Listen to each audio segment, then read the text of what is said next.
Hi and welcome. Welcome to Gravel Union Talks, a podcast series full of inspiring stories, news and events from the world of gravel. In this episode we will be talking with guests who are passionate about riding off the beaten track, adventure riding, bikepacking and gravel racing. I'm your host Carlo, and behind the microphone in Newcastle upon Tyne, it's the Roubaix veteran, Olly Townsend. Yeah, I'm not sure I really count as a Roubaix veteran, but the pretend Roubaix anyway. How was your stay over? And it was amazing. It was way more fun than I was expecting. Yeah, you wrote a nice piece on it on Gravel Union. It was good. I was actually quite nervous because it is a big challenge, even going normal speed rather than pro speed. It's plenty long, and the cobbles are absolutely mental, but it was really fun. Well, you were glad you took your gravel bike with you? Yeah, for sure. And there were people doing it on fairly old bikes. I mean, there were some from the 80s with tiny tyres and caliper brakes and little skinny bar tape, and they were just being battered. And then we kind of floated past on gravel bikes with big tyres and suspension and all the rest of it. So it was cheating, but it made it a lot more pleasant. Still a big adventure. Yeah. And of course, we also have a star guest in our show. For all of us in the Northern Hemisphere, spring is well and truly here. With the return of better weather and drier trails, most gravel riders are probably making plans for the summer. Thinking about which events to sign up for, planning big days out on their gravel bikes, or organizing bikepacking adventures with friends. No matter what kind of riding you're into or what intensity you ride at, improving your fitness levels will pay dividends. But many of us don't have the time, motivation or money to hire a dedicated coach. This is where a digital training app such as JOIN can come in. The creators say that it offers a tailored approach to training which fits around your life, not the other way around. Our guest in this episode is Jim van den Berg, a former semi-pro road racer, coach and sports trainer who came up with the idea for JOIN back in 2019. Welcome, Jim. Thank you. Thank you for having me. Jim will be giving us insight into his app, what it can do and how it can benefit you as a gravel rider. But first, what's your featured topic to talk about in this episode, Olly? Well, I figured it made sense to talk about something training related, seeing as we've got Jim's expertise and he's going to talk about training and fitness and how to make ourselves better as gravel riders. So I found a few recent ones that are vaguely related to training. So the first one, and probably the most timely, is a thing called Rebound, which is coming up at the end of May. And it's an annual event, and the organisers call it the world's biggest gravel event. And back in 2024, they had 361,000 people signed up for it, which is just mind-boggling. Well, I think, Jim, you're also involved in a way, because I think Laurens ten Dam first started the whole Rebound thrill. Yeah, for sure. Yeah, and actually we JOIN, we are a partner. And like last year, and Shimano is a big partner, of course. And the guys from Shimano brought in like a big panel with a map of the world. And then it showed like every country how many participants there were for Rebound, which was indeed quite mind-boggling. Yeah. It started. That was pretty cool. Started small. It's here in the office, actually. Yeah, it is. Okay, that's nice. And you also have a piece on your power meter that you tested. Yeah, because this is something that's good. We're going to chat about with Jim in a bit. But last year I was offered a power meter for my gravel bike made by 4i, and I was really quite a Luddite when it came to training. That I didn't have a heart rate monitor, I didn't have a power meter, and I just did everything by intuition and habit and gut feel, which isn't very scientific at all. So I was offered the chance of using a power meter to see how it helped with my fitness. And actually for Roubaix, it was super useful. I was using it partly for training in the run-up, but for the event itself, looking at the power numbers while I was riding and trying to keep below a certain level so that I didn't blow my legs up or run out of energy or whatever. So it was super useful. It's not something that's going to revolutionize your life. And I think if you don't compete or you're not interested in events, it probably isn't a thing for you. But if you do want to push your fitness and you are targeting some events this year, then it's definitely something worth considering. Absolutely. Well, to be honest, I had one bike that didn't have a power meter, and I put one on like 2 weeks ago. Because I'm a data freak, so I want to know everything. And like you said, my riding has changed. I know when to blow up or when I'm riding with friends and I have to do a relaxed ride. It's we're going to talk about that with Jim a little later, but heart rate and power is different because power is more accurate, I think. What's interesting, once you start, you get hooked. And so now I'm like you, I am totally hooked on the data. But then you start to compare yourself to the pros, and it's a fairly heartbreaking you shouldn't do that. Effort, because you look at them and think, oh, they're doing 4 times the power that I can without, or they're it's going amazing. twice as fast at half the power or whatever. If you see those numbers, you go like, wow, there's, it makes you realise how great they really are or how rubbish we really are. That's why we're behind the desk. And exactly. And you also have, like a throwback to one of our podcasts or earlier podcasts. And normally we don't include a podcast when we're doing a podcast, but it was so relevant. This was one that we did last year with a chap called Matt Hart, who is, I suppose, like a contemporary of Jim, really, that he started off as a trainer and a coach, but he's got more into the nutrition and the hydration side of it. And he wrote a whole series of articles for us last year, and he came on as a podcast guest. So anybody that wants to see the non-fitness side of training, so all the other bits, particularly nutrition, hydration and rest is a big thing for him, then his podcast is a really great one to listen to, obviously with this one from today. Yeah, it's one of our, I think it's in the top 3 of our best listened podcasts. Yeah, so clearly it's timeless. There is an audience, isn't there? Yeah, and it's timeless. Like this one also will be timeless. So let's head over to Jim. Great. Hi, Jim. Thanks very much for joining us. It's really great to have you here today. Thank you. Thanks for the invite.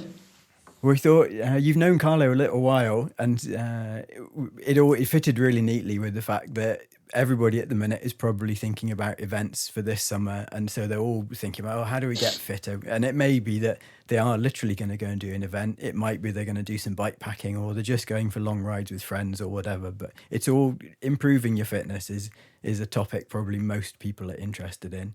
So it's all super relevant to our audience. But we thought, first of all, we would start with a slightly more lowbrow question, and we ask everybody the same thing. What we would like to know is, can you remember what your first bike was?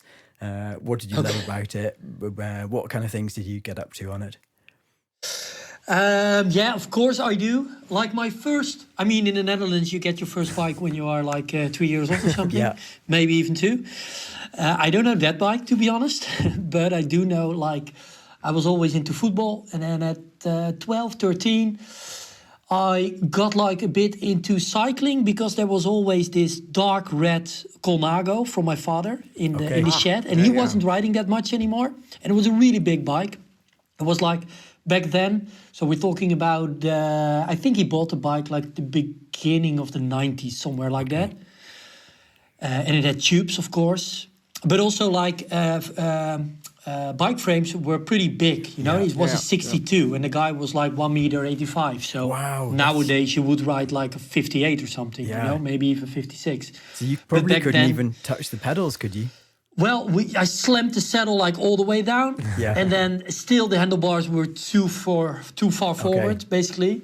But it was this dark red bike with like white segment with Colnago in black on top of it. It was gorgeous. Campiolo, of course. Yeah, pretty posh for a first bike. It was actually, and it was too big. So I got a bike. After like riding that one for half a year or something, and when I started to get really into competitive cycling, Okay. My father brought me to a club in the neighborhood, and then things started rolling, basically. Okay, well, that leads very neatly into our next question then. So we're going to ask about your background as a cyclist, or your history as a cyclist. So, go from there then. So your dad took you to a cycling club, and were you hooked straight away, or did it take a little while before you got the bug? No, I was hooked straight away. So my father took me to a club in the neighborhood, and when I was like... so then I was already 13 or something, and I combined like football and cycling for a year or so. But when I was like 14, 15, 16, you have like the first youth categories here in the Netherlands. Okay. And I got into competitive cycling, first within the region, then within the country. And I got lapped like everywhere. And then when I was like 16, I kind of like catched up with my peers in terms of like size, height, you know. Okay. So over the winter, I grew by, I don't know, 5 or 10 centimeters or something. Wow. Yeah, a lot, you know. And then, so when I was like 17, 18, I could actually like catch up with the peloton and actually start to claim some podium spots. Okay. So then things started to get a bit more, fanatic. Although I was actually already like hooked and into cycling straight away. But then also my environment kind of noticed like, oh, maybe he's got some talent for it. Yeah. Then I did juniors. And then actually after juniors, you get like the under 23 category. But to be honest, back then, you were either like really good, like at national squad kind of good to get into a semi-pro team by the age of 19. But if you were quite decent, you would end up with a club first. And you might turn pro when you're 24, 25. Okay. It's not like nowadays that you can turn pro when you're 18. Yeah. May sound a bit silly, but like only 20 years ago, it wasn't like that at all. Yeah. And after 1 year, I was riding quite okay. I could sign like a contract with what's back then like a trade team 3. Okay. So that's the lowest pro level. But like the signing didn't came through. Like in October, I was still waiting for my contract, and then in the end, they choose another rider, and I was so like shook up by it that I actually quitted cycling. Okay. Oh, And didn't touch a bike for 4 years. really? Wow. Yeah, finished my studies in Amsterdam, did human movement sciences.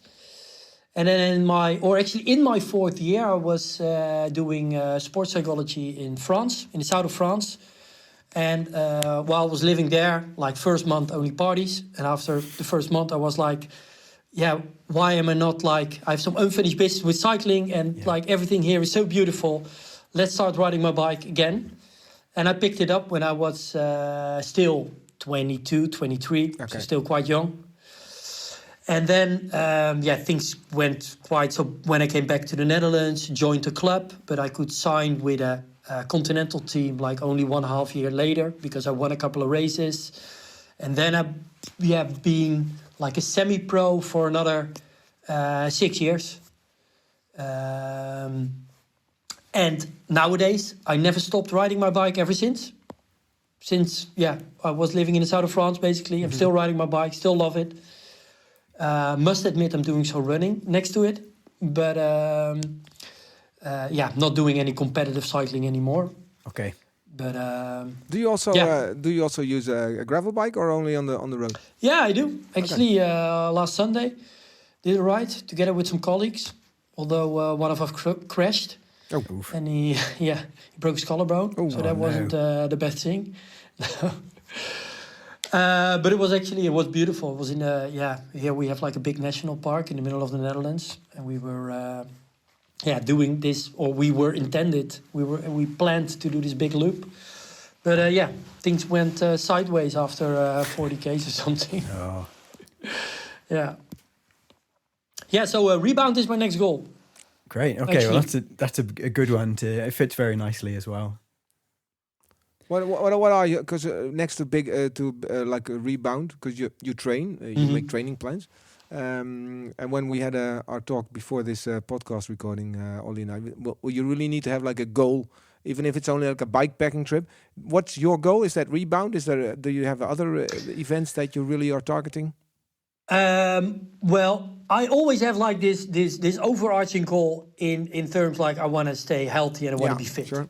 Right. I'm 40, I have 2 kids, and I want to squeeze in as much as cycling as possible. And with that time constraint, I do need to set like some events, like a rebound, or like last year when I was running a marathon, for example, where also cycling was a big part of my training routine, by the way. So I do need like some big events. to really kind of like have the pressure on it. Like only having like this overarching idea, like, okay, I want to stay healthy and fit. That, then I might, ride my bike once a week. That won't work for me at least. So I do need some events. And then, with 2 or 3 events a year or something. That works for me, basically. I think that always works for everybody, because real competitive riders, they have their the schedule of races. But for me, end of July, I have a friend's weekend, and I don't want to end up last at every top. Okay. So that's another motivation to put in some extra work. So everybody needs like and then it's also, when you know what your target is, it's easier to train. I feel. Yeah, 100%. So we're going to talk next, Jim, about how you moved on from, or how you got into coaching in the beginning. So you were riding at a really good level, not quite top tier, but almost, and then you decided to make the switch into coaching and training instead. So what caused that, or was it all related to your studies, presumably? Yeah, it's a lead up, of course. I mean, I was always into like the training physiology part of it already when I was like, I had a coach when I was like 14, 15 years old. I always like had my training diary. I mean, there wasn't any Training Peaks or so, I was always like really into like, keeping track of all the metrics. When I was 14, I needed a Polar with like this sonic link, for example, and basically back then, well, there were already pros with some SRMs, of course. But I mean, on my level, my tier, when I was 14, even no one was riding with a heart rate monitor. Okay. And I basically loved it. So I was always into that. And so also then, after secondary school, going into like a study like human movement sciences here in Amsterdam was kind of like, then basically, especially in your first year, you learn everything about like, the human body and performance. So that was really my cup of tea. And then combining that, at least in my first year, with cycling myself. In my second year, I already stopped cycling. Okay. But then during that study, I kind of like noticed like, okay, there's a big part missing. And that's kind of this mental part. So I could do some psychology courses. And I was asked by a professor whether I would like to join like European Masters of Sport Psychology with an exchange program in the south of France. So I went to Montpellier, did some research there on sport psychology. And then when I got back into like, semi-pro cycling, being competitive, I was always like, I was back then. So when I was like 25, 26, I was definitely not the oldest of my team, but I was kind of like an older teammate. So I was, in a lot of occasions, I was also kind of like the road captain of a team. Okay. So I was always a bit into that. And of course, coaching already some cyclists, some pro cyclists even back then. Cycling myself, being a road captain, then that whole coaching and training part, was kind of what I was doing all the time, basically. Okay, so it was just a natural jump. I think it pretty was, yeah. So and basically, so after my studies, I still rode my bike competitively for another 5 years or 4 years, and I started my own coaching business. Okay. Because I was like, okay, I really want to do something with my education, basically. Yeah. And for that, I noticed quite soon, okay, I need to start a company, from scratch, basically, which was kind of easy in my case, because I could already rely on the paycheck coming from cycling, you know.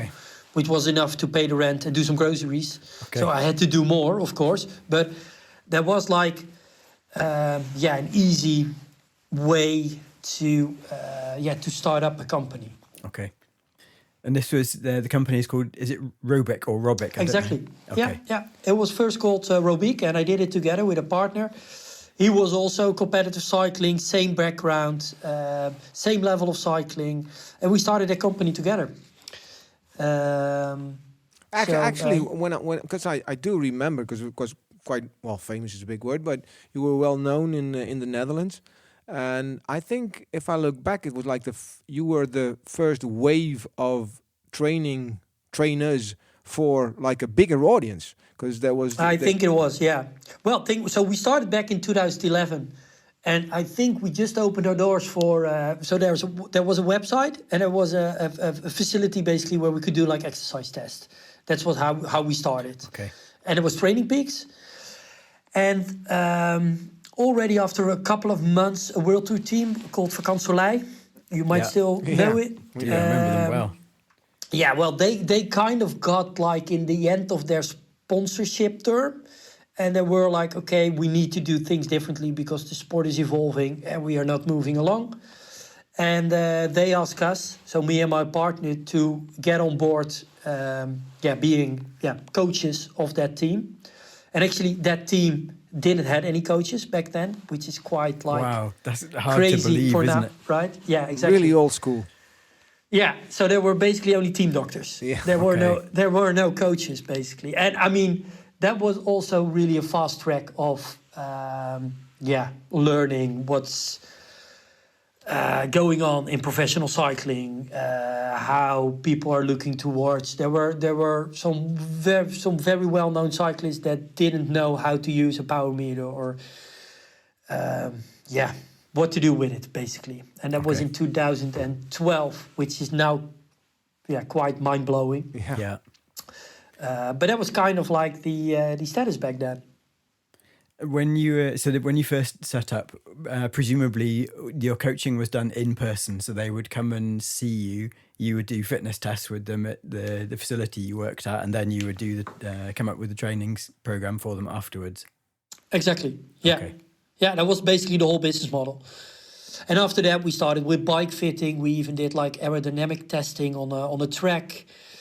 We had a sports physician doing all medical checks, physiotherapists, sports dietitians, but that was, so year after year.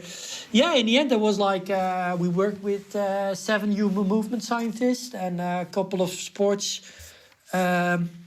physicians, dietitians. So was the whole shebang. Okay.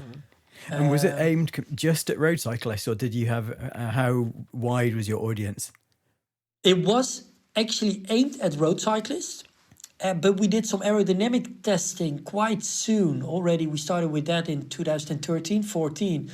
And that opened up like the triathlon world. Yeah. But let's remember, like in 2011, if someone like on a road bike somehow got up with some kind of gravel section, they basically turned around. You know, like gravel wasn't the thing yet. Yeah. I mean, I knew when I was still, because in like the Strada Bianca launched like in 2011 or something, I guess 2009 maybe already. Okay, no, I don't remember. Something like that. But anyway, like in the continental circuit, like all those races on a 0.2 level, kind of like noticed like, oh, we need to hop on this gravel hype. Mm-hmm. Okay. And basically all my races on the lowest pro tier all had like gravel section. Okay. And we were like annoyed by it because we only had to ride like whether we go to the UK or to Belgium, or there were like a lot of like these lowest pro tier races were like it changed around towards like gravel sections or gravel races. That was quite considering how long then. ago it was. That's incredibly forward thinking of the organisers. It was also kind of desperate because they hoped like, okay, there's a new if Strada market. can pull something off like this, let's do the same, but now here in Denmark.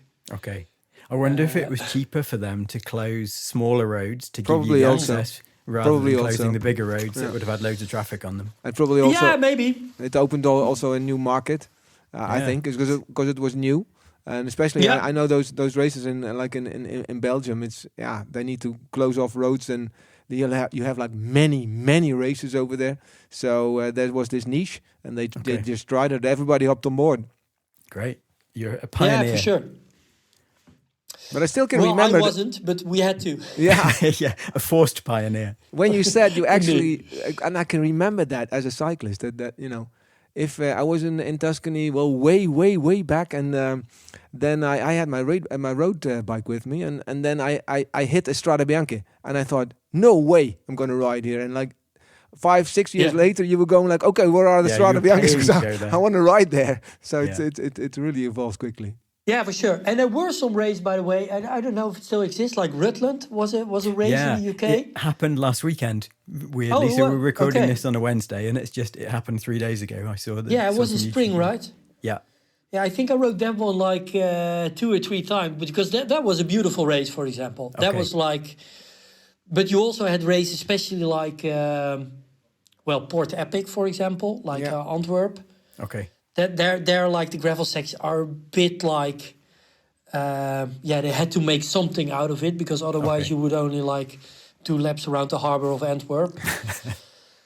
There was a bit artificial, at least in my opinion. But, so we're going to skip on a little bit. By 2017, you had decided to get into team management.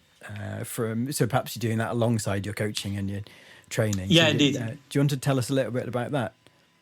Yeah, so there was so my last season was 2016 then, and in 2017 there was this actually the biggest continental team in the Netherlands in terms of budget. They wanted to turn around the team and making it more like a development team, because Rabobank stopped with their development program, so there was a big gap to fill. There was a big team here, the SCG Racing Academy. It was like a lot of pros came from that team. So I was basically asked like, hey, would you come on board as a team manager to make sure we do this change and we can build up this team.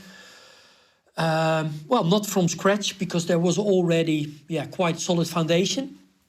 But that was that kind of like fitted what I wanted to do perfectly. And I did that because I stopped with competitive cycling. I still had my coaching business, and then hopping on to this role as a team manager, and changing it into an under-23 team. Were actually quite some guys turned pro in the end. That was quite cool. So I did that for 2 years. Okay. And you weren't tempted to kind of continue down that avenue and end up as a full-time... I definitely was, and maybe I will someday. Okay, but something else came on my path. Basically, after those 2 years, the sponsor that was already in that team for like 15 years or so, he kind of decided like, okay, this is the end of the road for me. Okay. And there were more development teams coming, because now we know like all those World Tour teams have those development programs. Yep. But like in 17 and 18, there was a big gap. There wasn't something... Well, in 18, the first teams basically came. Or maybe in 17, like Shimano just started. But it wasn't like that every World Tour team had their development team. Okay. So by the end of 2018, when that sponsor withdrew, it was like, okay, is it like really necessary to keep supporting this team? Or... are those under-23 talents finding their way anyway? So that team folded basically. But the whole team management, sports director part, was pretty interesting. And I did that with a I really liked that. Great. Okay. Well, so maybe I will in the future. Yeah, so it's good to have an option, isn't it, in case you want to do a slight career change. Yeah. Who knows? Now, you've worked with a whole range of different cyclists, and you've worked with and different levels as well. But you've done a mix of road and some track-based coaching. We thought it's not really relevant to gravel, but I was just interested to know how it differs. If you're coaching someone going for the hour record, for example, how does that differ from training someone that's racing as a pro on the road? What kind of things would you target? Well, to be honest, like the physiology, depending, of course, what your specialty is on the track, because a world hour record is something completely different than a points race or a Madison or a 4K pursuit or something. But doesn't our record suit road racers more because it's an endurance thing rather than a sprint thing? Indeed, way more. Okay. So an hour record, you basically need a big engine and a lot of endurance. But that being said, don't be like, misled that like a 4K pursuit, for example, you still like, we are talking about endurance sports. Okay. And you really need to have that endurance base basically to be able to handle training load, to keep improving, to really make sure those high intensity work, kind of like also hits and your body adapts. Okay. You know, you can't, if that endurance, if that base isn't like solid, if that foundation isn't solid enough, you will never basically progress. And of course, the better you get, the more training volume you need, Okay. the more high intensity you can handle, and the better you get. And that vicious circle goes up and up and up. And then in the end, also like highest level of track cyclists do big hours or do volume weeks, but often they also do like weeks where they do like kind of like only track specific, or a couple of weeks only like track specific work. And that's kind of the difference. And what I really love as a coach, also with a thing like the hour record attempts, for example, it's especially with those track sessions, you're always there, you know, so it's really measurable. You're there, you can track literally the progress. See how someone is not only like doing a workout, but like experiencing it, or how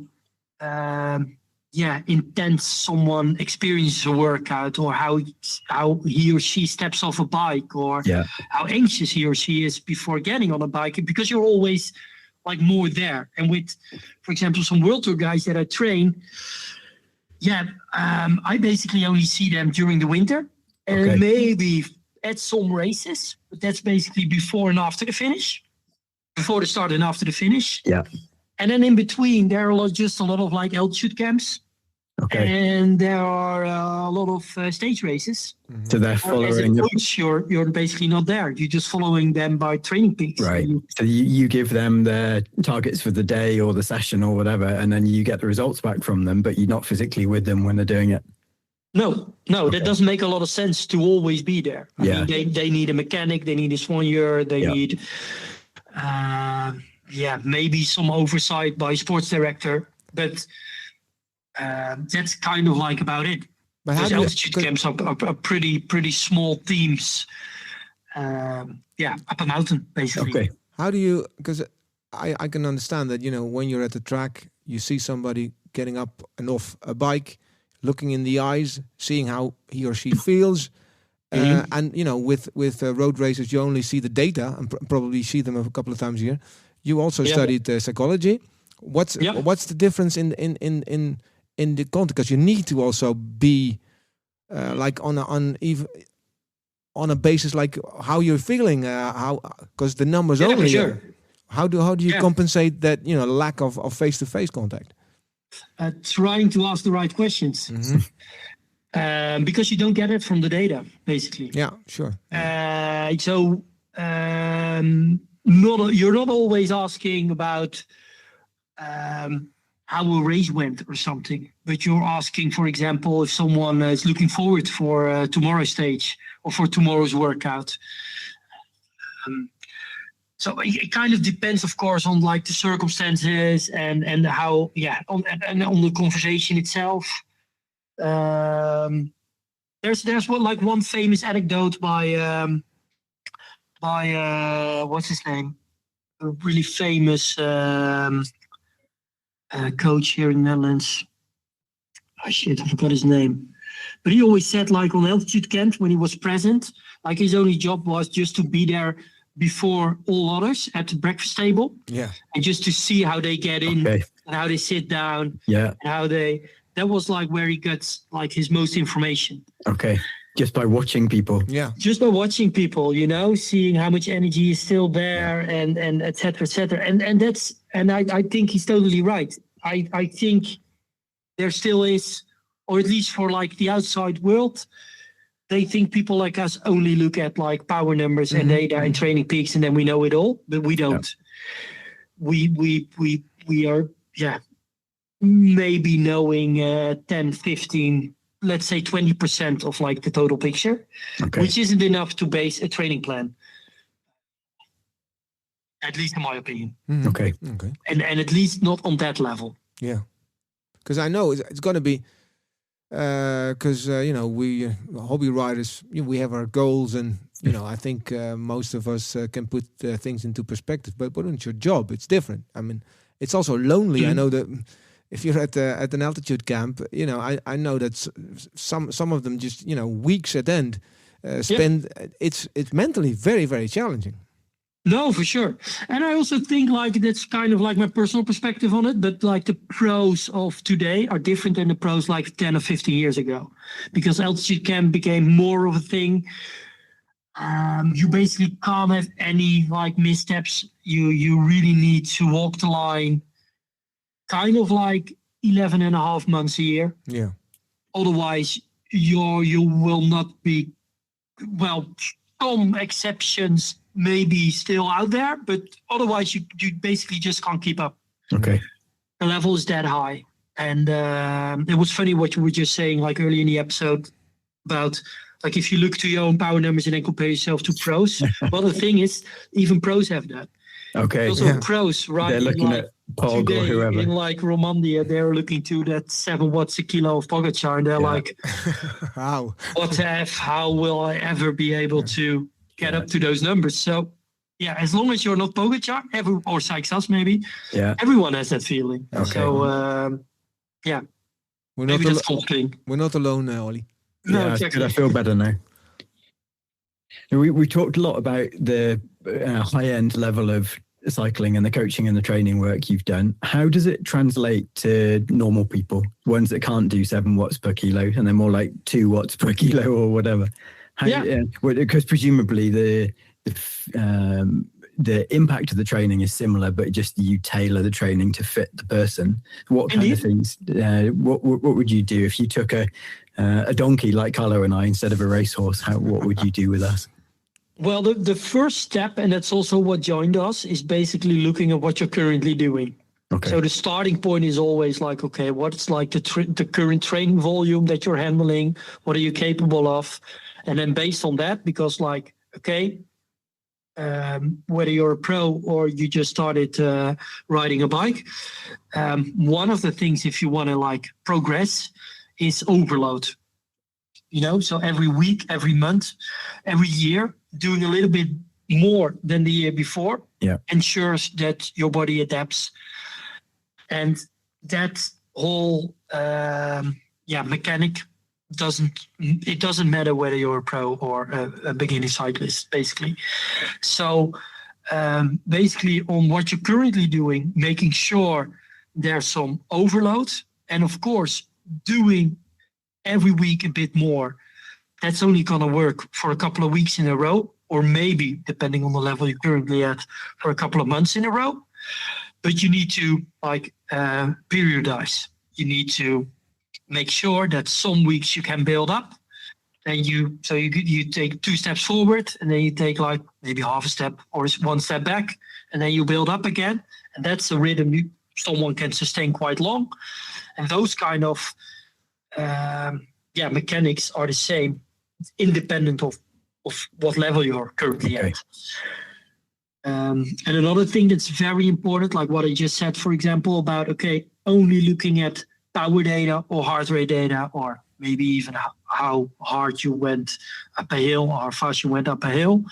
What's very important, and what's also like a cornerstone of JOIN, is after you upload a workout, you always will be asked like how hard did you actually experience the workout itself, and we match that towards towards your own power data and towards what we think how hard it should felt.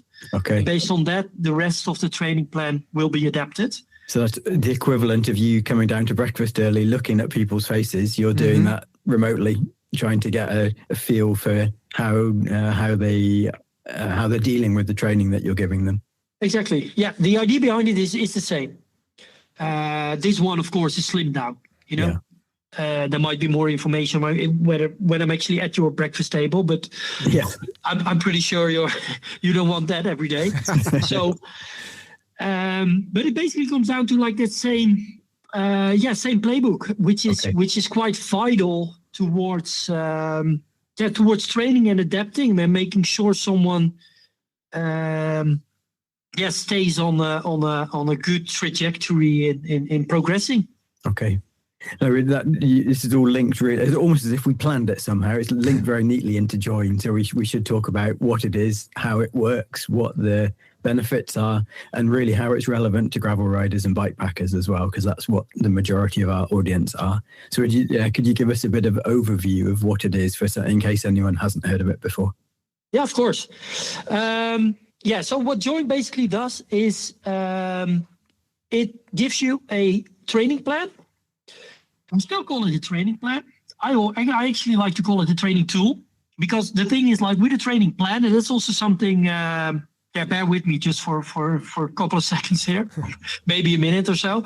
But what I always, when it stopped, for example, with competitive cycling, I really miss that the structured workouts. I didn't want to do like 3, 4, or 5 times a week. Well, when I stopped competitive cycling, I didn't ride my bike for 5 times a week anymore. But I did like to do sometimes some structured training, and it was kind of like you either follow a training plan or you're not. There's not something in between, which I thought that's a bit silly. And the second thing is, a lot of people think like when we train like pro cyclists that we make like training plans, but we don't. We make some macro planning. You know, how's your season going to look like? What kind of races are you going to do? We plan altitude camps, but often what a pro is doing tomorrow is basically based on the conversation I will be having with that person at the end of the workout he's doing today, at the end of the day after the workout of today is finished. And then there might already be like a sketch of, okay, this is something that we would like to do, but it's still like, will be based on how he's feeling today, and how the workout went and what we're missing or what we like to improve. And so there's not like a fixed training plan for the next couple of weeks, because that's kind of like predicting the weather, you know. Yeah. We are fairly capable of setting up tomorrow's workout with all the information we have today, but deciding on the information of today what the workout in 2 weeks from now should be, that's impossible, basically. Okay. And that's also what we try to do with JOIN. So yes, it is a plan. You can look like 1 week ahead. We also have a web version or a browser version. If you look into that plan, you see a training plan, because the algorithm behind it already creates a training plan up until your goal date. But what you will see if you check in like every day there, and especially workouts that are now scheduled in 2 weeks from now, tomorrow can already be completely different. Okay. Because it's an iterative process. You know, if there's a small change today, probably the likelihood of a big change will be happening in 14 days from now is quite big. Mm-hmm. So what we are trying to do with JOIN is creating that adaptive training plan that, based on the information today, we set you up with the best workout for tomorrow. Okay. Make sure you stay within certain limits. We see how much availability you have, the goal that you're having, and then keep you on a track towards that, which also means, for example, tomorrow there's a workout scheduled of 3 hours with some intervals, and last minute you decide, hey, I want to just go out there with a friend of mine and I don't want to be bothered by any intervals. Then you can just do that, give feedback how it went, and the training plan will not like punish you for that in any way. Okay. It will not be like that the workout of today will be pushed to tomorrow or something, because that's kind of silly, because you probably did a great workout, you know, even though it was a social ride. It was probably a good endurance ride. Yeah. So the training plan will adapt accordingly, basically.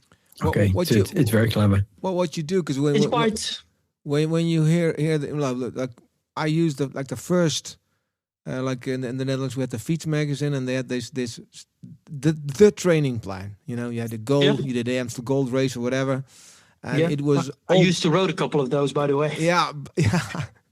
Well, I did as a hobby rider, but it was really black or white. You know, this is the plan, and then you have two kinds of people. One, like myself, I really focused on the plan, and if I missed one training, I was all I need to catch up.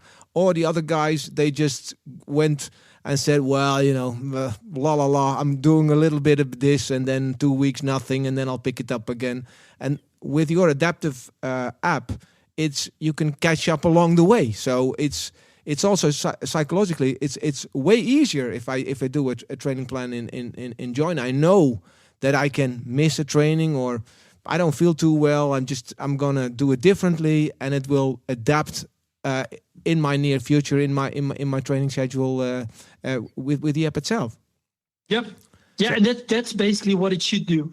You know, printing out a training plan, then putting it on your refrigerator or something. I really had that. Yeah. Thinking about catching up workouts, or missing a week and starting all over again or something. Yeah, those kind of like crazy symptoms from an old era of training. It takes also the fun out of things. Like, okay, for sure. Sometimes the weather is nice, like today.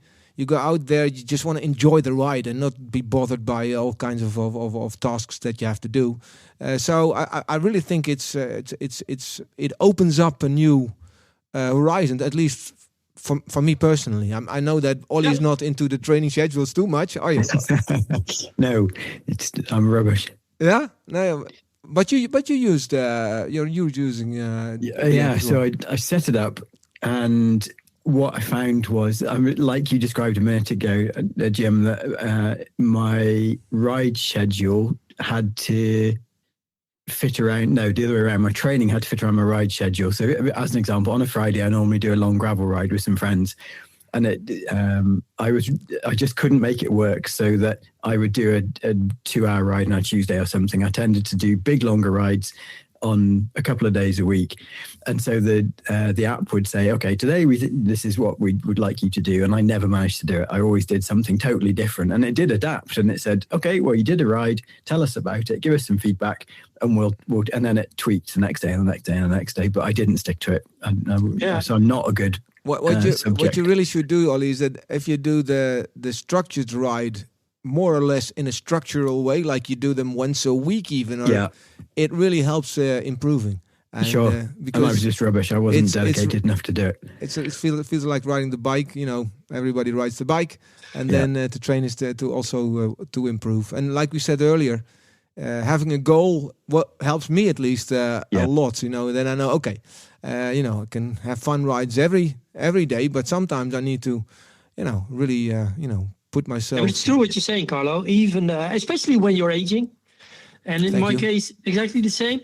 If you only do like one high intensity interval a week or one structured workout a week, and next to whatever you're doing, I mean, not with one workout like completely every week. That's not big enough in terms of like making progress. But you know what I'm getting at, then for sure you will experience the benefits from it. Yeah. Because especially a lot of gravel riders, they meet up to the volumes. You know, they can make. They will put in the hours in the saddle, but it's like that. I think in the gravel community, a lot of people just because we are emphasizing the fun in riding, and but sometimes it's personally, it's my view. I also want to have like a really hard training now and again and because I know it's going to improve my level. You know what the thing is. And now I'm really preaching for the choir, I understand. But still, if I think a lot of gravel riders out there think they, with like doing some gravel rides, doing some uphill efforts, they think, but I'm already doing some structured work, or not structured, but I'm already doing some high intensity work. But actually, in 95, maybe 99% of the cases, if you really show me those workouts, then of course there is some high intensity stuff. but it isn't the same as doing 3 sets of 13, 15s, where at the end of the workout, you will be spending like 19 and a half minutes above threshold. That's not something that will come natural, you know, or organic. Just doing one of those types of workouts a week will make a pretty big difference. So maybe you, Ollie, just need like a more ambitious goal. Yeah. And you really need some work like that. Yeah. And I have done it in the past. I've been more structured, but this time you're right. I was doing exactly what you were saying then. I was doing big rides. I mean, some of them were 150, 170 kilometers on gravel, but I definitely wasn't doing half an hour or 20 minutes above threshold. I was some, but not because otherwise I'd end up leaving all my friends behind, and it doesn't work to try and mix sociable riding and training like that together. Yeah. So yeah, I need a goal. And then some more structured training. That's the answer. No, but then again, I mean, join isn't necessarily for everyone. You do need to have a reason why you want to progress, basically. So in most cases, there's a goal coming up, or there's a certain cyclo that you want to finish within.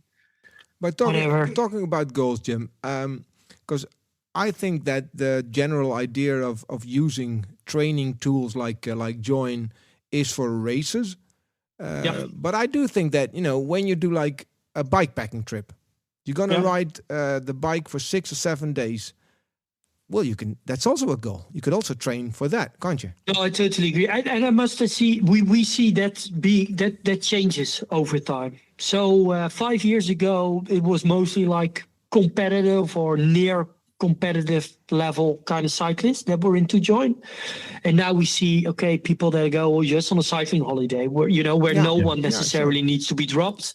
They still have something like, I want to build up until a certain stamina, I want to be like fit. And that's actually why I like also the phrase of a training tool instead of a training plan. You know, a training plan meets, alludes a structure or that it's like strict or boredom or that's more like a burden. And a training tool should be something that it gives you a suggestion. You can either ditch it or go along. You don't need to follow it by the letter every day. It's tailored around your availability, not the other way around. So that's what we are trying to advocate. But of course, people get what a training plan is and not necessarily what a training tool is. So, but I do think that is kind of changing, also with the fact that more and more bikes are already fitted with a power meter when it comes out of the box. Mm-hmm. So people have something like, I have now this random data generator. Let's do something with it. And then a tool like Join can be quite helpful, at least in my opinion. If you were going to talk to, say, a gravel rider that wants to improve their fitness and they come to you for some advice and say, I can afford to buy a heart rate monitor or I can afford to buy a power meter, you need to have one or other of those, don't you, to make Join work? Yeah. Which is the most useful? There's obviously a big price difference between them. That a heart rate monitor you can get for relatively little money, and a power meter is expensive. But is the benefit of a power meter enough to justify the extra cost? Yeah, for sure. Okay. Ditch that heart rate monitor. You don't need it. Okay. But actually, if someone comes up to me with a question like that, my first question would be like, for how long are you riding your bike now? Because I think the first thing you need to develop as a cyclist or as a beginner cyclist is just feel and intuition. Okay. Because it all starts with feel and intuition. And if you've never ridden a bike before, just go out there, which has many people that you know, and try to like absorb all their knowledge that's out there. And first, like really, try to, with not looking to any numbers, try to match like, last week after this ride, I was feeling pretty rubbish and now I'm feeling like this. And how am I feeling the next day? And then, in the first part, and for some people that takes couple of weeks. For others, it takes years. But develop some kind of feel or intuition, and then get into a power meter. And the reason for that is that heart rate works pretty well up until, let's say, 60 or 70% of your VO2 max. So kind of like this, high endurance. Or let's say zone 2, to keep this podcast a bit popular. But up until that level, your heart rate response is kind of similar every day. But whether it goes all the way up to threshold depends on what time of the day are you riding. Did you had any good sleep, caffeine, previous workouts, and then heart rate can get pretty misleading, basically. Okay, and is power more consistent then? For sure, way more consistent. Oh, that's interesting. But okay. Still, then riding on your functional threshold power. So basically, a power number you could sustain for, well, the theoretical definition is an hour, but in practice we know it's 40 to 50 minutes or so. 50 minutes if you're a pro, 40 minutes for people like us. Yeah. But that number is, of course, not every day exactly the same. That also depends on the training load of the previous days, for example, and whether you had a good sleep or your diet of that day. So then still, if you're doing a 5-minute interval in your FTP, you still need to check in after your first interval, for example, like, is this feeling how it's supposed to feel? And if the answer is, it's pretty good, or it's a bit harder, but I can sustain those 5 efforts today, then you're quite good. But if it feels absolutely horrible after only doing 1 interval, then maybe you should just ditch the rest of the workout. Let JOIN know your feedback that it was way harder than the perceived exertion was way harder than we would expect. Yeah. Then the training plan adapts, because maybe you just have a cold coming up. Yeah. Or so your advice for doing lots of riding before you start to use the technology is really sound. In that case, it's getting to know your body and know what feels good and what feels horrible, so that you can use the figures to help that decision. I think that's the most important part of anyone who wants to be physically active in any kind of sport. Okay. Because the body is the only tool you basically have, and I see it too much in people like over-relying on HRV or sleep scores or also power meters without first developing the inside themselves, how it should feel. Okay, that's interesting. Well, it is actually, because we've grown into this new world. I've been cycling for over 20 years now, or more. And then, your first experience, and then the technology evolves, and then there's a heart rate monitor, there's a power meter. But for new people entering, they might just, and the feel for like you said, every sport, you have to experience it, and then, some unwritten laws that you have to experience rather than, get from a book or from your cycling computer. Yeah, and also, make some errors. Sure. Basically, go out there with a complete nutrition plan. That's the way to actually experience what it does and how it should feel like, and preventing it in the future. Absolutely, done that. And I think every cyclist has done that once, haven't they? That you afterwards go like, you did a cycle, and then you think, what the hell did I do? Why did I blow up? And then you learn, like, okay, well, you didn't drink too much, my son, or what did you eat? And then you need to learn what works for you, also with nutrition, etc. So that's a good piece of advice, Mr. van den Berg. We should talk next about if any of our listeners or Gravel Union members are interested, they can do a free trial, can't they, of JOIN, and this is pretty clever because a lot of companies wouldn't do this. You're giving them a month's access to the app so that they can test it out, and they get all the functionality. And that's exactly what I did. So you connect it to your Strava account, or connect your heart rate monitor or your power meter if you've got it.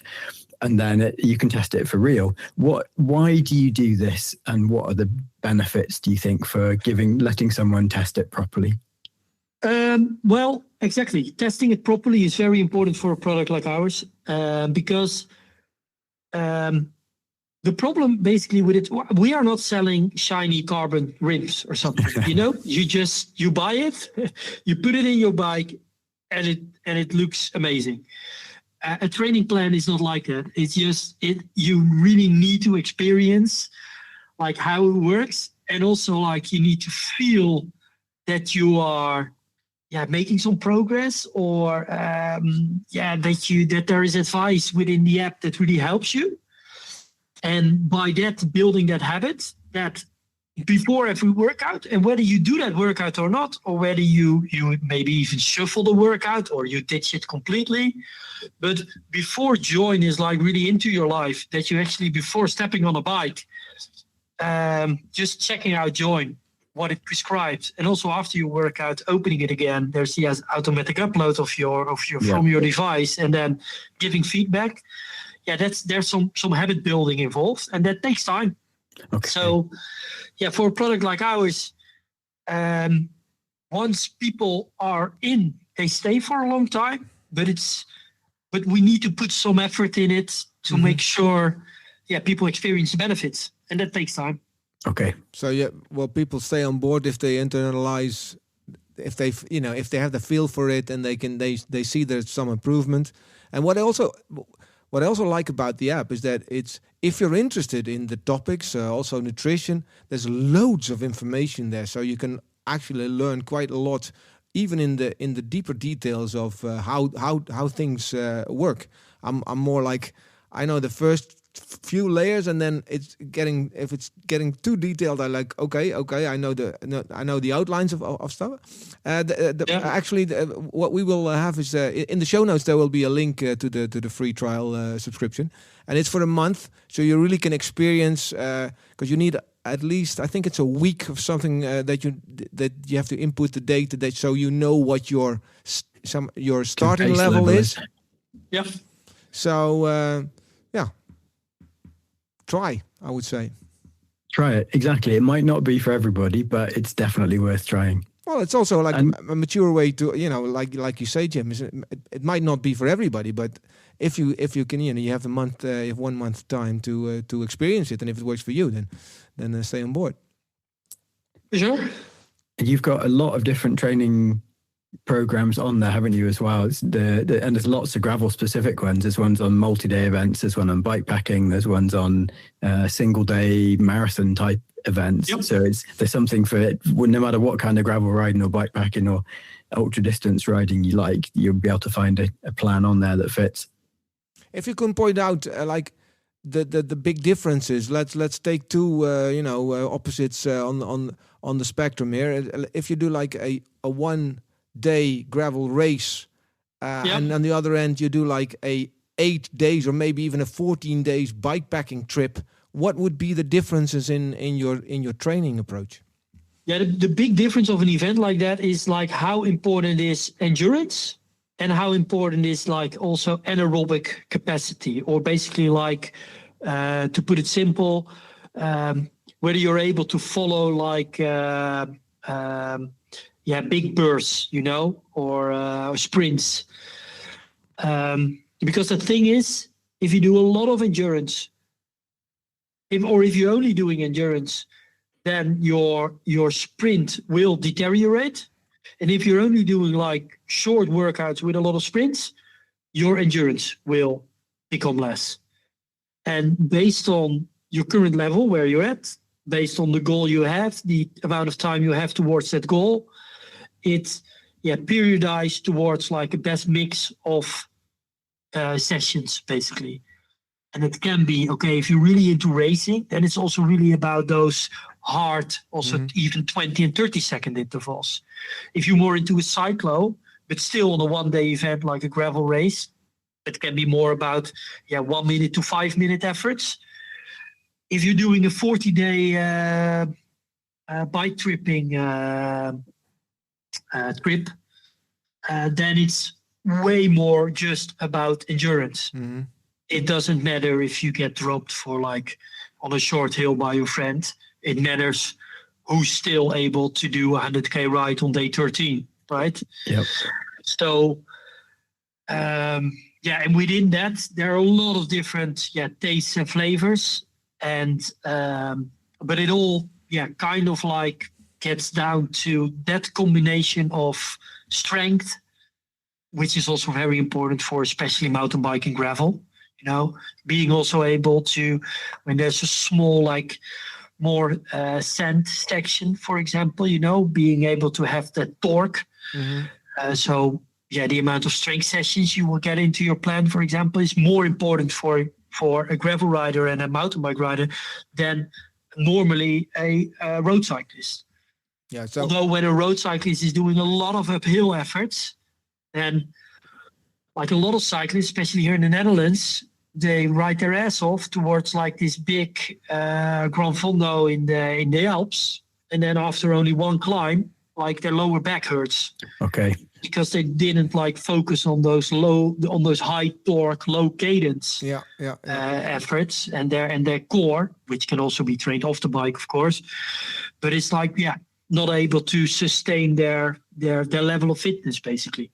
Okay. So it's strength, it's the amount of high intensity, anaerobic capacity, and endurance, and that combination, you get a lot of flavors, basically.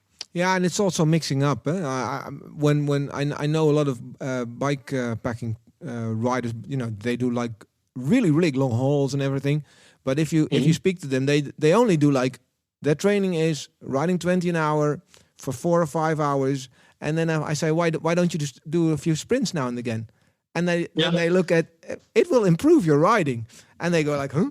Well, if you follow the plan in Join, you will see that sometimes you need a little extra. Yeah, like a few sprints and you will focus on your endurance if you do a bikepacking trip. And what I always say is then because training is more or less, I'm not doing too much at the moment, but there's that if you have a goal is that you will have more fun doing your goal. And I also have fun, making the steps towards the goal because I know that I'm improving. So it's double pleasure. Right? It's just train, is riding your bike, doing every week the same is what am I? You can also look at a training tool as okay, what assignments do I have this week? And then you might say, well, I'm not going to do that this week, but it also triggers you to do new things. For sure, yeah. Keeps it fun, right? Yeah. Which is half the point in riding your bike, isn't it? Absolutely. It's got to be fun. Absolutely. Yeah, exactly. And that's, Swift has a slogan like that, like fun powers fast. And it's a pity that it's already been taken by them. But because I truly believe in that. Yeah. It's really what it's all about. I mean, that's the only reason we once ever went into cycling, right? Not because of training apps like Join, hopefully, but because it's fun. If you can do a climb, I remember my first ever climb, and I was really exhausted. I didn't experience anything. I was so glad I made it to the top. And then when you're improving, and like a couple of years later doing the same climb, I was going like, wow, it's amazing over here. And it's not that you have to go faster, but that you have, that you actually have the time and the freedom in your head that your fitness level is better, so you can enjoy the whole surrounding better. Well, that's my view on it. Yeah, I think so too. Right, we're nearly done, Jim, but we're going to ask you to put your sales and marketing hat on for a minute and get you to sum up, if you can. If we asked you to describe Join in 3 words, is it possible to do? Yep, for sure. So 3 words, right? Okay, first of all, adaptive. So it changes based on what you're doing. Yeah. Which is not the same as flexible. Flexible means it's tailored around your availability, which is really the cornerstone. Because, I'm sorry that I'm using more than 3 words, but like what Carlo was saying, hey, if you're doing 20 hours a week, you will probably also progress. Yeah. The thing is, though, a lot of us don't have the time to ride your bike 20 hours a week, and probably you could have made the same progress in only 12 hours. Okay.